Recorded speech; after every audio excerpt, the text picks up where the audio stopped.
Welcome to Health Matters, your weekly dose of the latest in health and wellness from New York-Presbyterian. I'm Courtney Allison.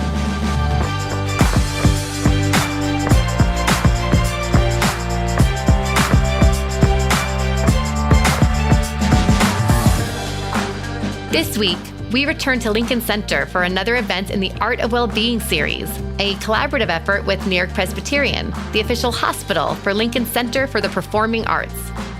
I attended a movement session led by the New York City Ballet, where participants stretched and learned poses, and even some choreography from the professionals.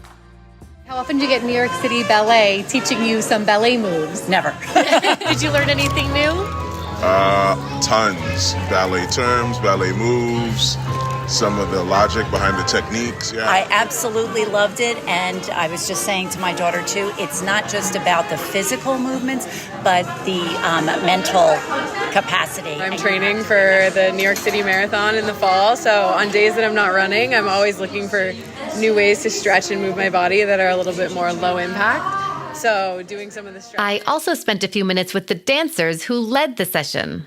My name is Emma Vonink. I'm a dancer with the New York City Ballet. Hi, I am Ashley Hod, and I'm a dancer with the New York City Ballet. Do you enjoy engaging with the community with these kinds of events? I love these community-based events, just bringing dance to people of all walks of life. It's something very dear to us, and it's so exciting to get to share. I have a really great time sharing what I love doing every single day and what feels so good for me and for my body, and getting to connect through movement and through art and through exercise and have a great time together. Thank you. It's such a treat. A few days later, I sat down with Dr. Katherine Yao, a doctor of rehab and sports medicine, who had introduced the session at Lincoln Center and reminded participants about the benefits of dance and stretching in their everyday lives. I asked Dr. Yao to say more about how important it is to stretch, not only to avoid injury, but for our overall well-being. Here's my conversation with Dr. Yao. Hi, Dr. Yao. Thank you so much for joining us today. Hi, thank you so much for having me. It was so great seeing you at the event with Lincoln Center and the New York City Ballet. Did anything stick with you? It was a lovely event. It had a great turnout. It looked like everybody was having a lot of fun with the dance lessons. There was a lot of stretches and just getting the body moving. That in and of itself is very beneficial for the body to, gain some blood flow to the muscles, regain some flexibility and movement to maintain our agility and ability to stay mobile and active. And so you work with a lot of professional dancers and Olympic level athletes. Could you say a little bit more about how you help athletes and artists prepare for the demands on their bodies? So there's many ways that we try to help them prepare. Warm-ups are very important so we can get the blood flow going, get the muscles warm to decrease the risk of muscle strains and muscle tears, as well as being able to reach our maximum kind of effect of being able to contract our muscles, and we can jump higher and bigger. And then the other part of injury prevention is to just pay attention to the bodies. And if you are having pain, to notice it and speak up early to have it checked out if it is something that is recurring, so that we can address injuries early before they become more problematic. Well, so let's build from the basics. We might all feel like we know what stretching means, but could you define stretching for us? What is stretching, and what does it actually do on a physical level? Stretching is essentially elongating a muscle, and a lot of very tiny, minuscule fibers make up each individual muscle. By stretching, what we're doing is we are elongating it and getting it more pliable. So the two main types of stretching that I'd like to talk about is, first off, dynamic stretching, which is a form of stretching where you are warming the body up and using the muscles as we are trying to stretch and elongate them. This type of stretching is best done as a warm-up and before exercise. Okay. And sometimes it's what we're doing during exercise as well. An example is doing some high knees or some light kicks with the legs, or some arm circles with the arms. So we are actually moving the body as we are stretching and not holding like one long stretch for a long period of time. The second type that we talk a lot about is what is called the static stretching. That is just pulling on a muscle and kind of holding a stretch for a long period of time to try to get it to elongate and be more flexible.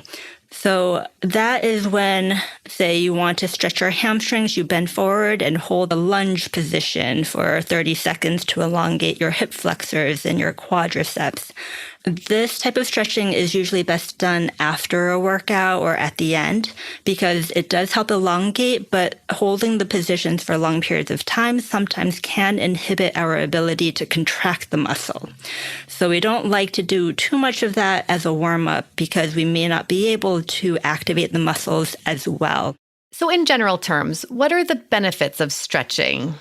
So in general terms, the benefits of stretching is that we are keeping the muscles more elastic and we are actually increasing blood flow to them, and it keeps the muscle cells healthier. It keeps them more resilient to activity so that we are suffering less muscle tears and muscle strains. Even though in the everyday person, they're not doing as extreme movements and motions as dancers are, they are still moving around and running from one place to another. And in order to just be able to adapt and adjust and make some quicker movements, if those muscles are warmed up, pliable and resilient, they will respond faster and better and recover much better. I always feel like stretching helps when I'm stressed and tense. Is there anything to that? Activating muscles and all of the microscopic changes that happen with blood flow and hormone changes, that all has a lot of downstream effects of mood changes.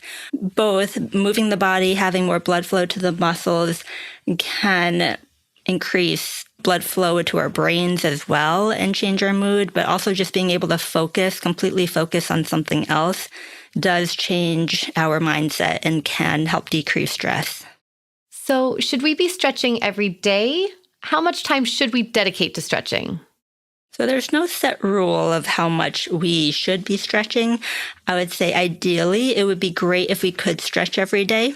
It's impossible to stretch your whole body, every part of the body every day. However, if people can come up with a short routine that they can alternate one day to the next of, some days stretching their hamstrings and their back and their calves, and another day stretching their hip flexors, their core and their shoulders and arms, that would be a more realistic way, I would say, of approaching it. Is it something you'd recommend we do when we wake up in the morning or before we go to bed, or is it just kind of a matter of preference? I think that's going to be more of a matter of preference. If someone tends to be stiff in the morning when they wake up, then stretching in the morning is definitely going to be more helpful. People who tend to get cramps at nighttime will probably benefit more from stretching before bedtime, as well as stretching a few times throughout the day as well, just to keep the muscles a little bit looser. So I think something else that people get confused about is whether we should stretch before we work out or after we work out. We definitely want to actually do a little bit of both. Before we work out, we mostly want to get the body warmed up. We don't necessarily have to do aggressive stretching. I would say before a workout, warming up is more beneficial than focusing on stretching for a long period of time. But then after the workout is when you want to focus more on the stretching. So if you're going to do a longer stretch, I would recommend doing it after a workout. So when we think about preventing injury and supporting our best long-term health, aside from stretching, how important is posture? Posture plays a very important role in maintaining our health, and particularly our spine health. And it is very beneficial for maintaining good balance and preventing falls as well. Posture is related very closely to core engagement and core strength. However, we must note that someone could have the strongest core in the world, but if they don't practice actually using it and activating it and holding their posture in the best way they can, it won't do them any good for their spine health or their posture. Do you have any favorite postural exercises you recommend to listeners? Yes. So for the upper back and neck, which is where a lot of people's posture will break down, I do really like the wall angel exercise. And this is where you line yourself up and stand against a wall, where you just press every part of your back, the low back, upper back, head and neck against the wall, and bring the arms and shoulders against the wall out toward shoulder level, and then essentially do snow angels, but just angels against the wall while keeping everything pressed up against it. That is really good to activate a lot of the upper back muscles, the periscapular muscles, which are the muscles between your shoulder blades, and it helps keep good alignment of everything. It's a simple exercise to imagine. In practice, it can be harder than what it seems, but at least it has a very low risk for injury, and you can build up strength gradually with that. Are there any common stretches or exercises that are popular, but that you actually do not recommend? Hamstring stretches are very common and very popular. They are very important to help maintain hamstring flexibility, which can help the low back. However, there's a lot of different ways that you can see people stretching their hamstrings, and some of them are safer and healthier than others. The most common one you'll see is someone raising the leg up on a chair or something high and then just reaching forward, or even just doing a forward bend, folding themselves in half to stretch. If you have higher flexibility, this can be perfectly fine and safe. However, if you're extremely tight, it just may not be the best, most effective way of stretching, and sometimes it can cause some increased stress or strain on your back. In those cases, usually what I recommend is laying on your back and actually raising the leg upwards in the air and using either an elastic band, a towel, or some type of rope to pull the heel and leg up towards you lightly. And then you can control that stretch a little bit better while maintaining a straight spine so that you don't hurt your back. That's so helpful. Thank you. That sounds like it feels really good too.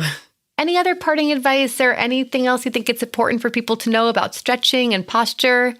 I would say practice makes perfect. So don't worry about parsing out a very long time to do the stretches or to work on posture. Just the more frequently you can practice it, the more your body will get used to the activity and the movement, and you will build strength as you do it and endurance. It's very hard at the beginning to figure out how to hold yourself and, what muscles to activate, but it becomes easier over time, and you'll build that endurance. And then before you know it, build that neuromuscular activity and function to just snap into that position a lot easier. Just like the ballet dancers we saw. Yes. Thank you so much, Dr. Yao. This was so helpful. I really appreciate all these wonderful tips about stretching. Thank you for joining us today. Thank you again for having me.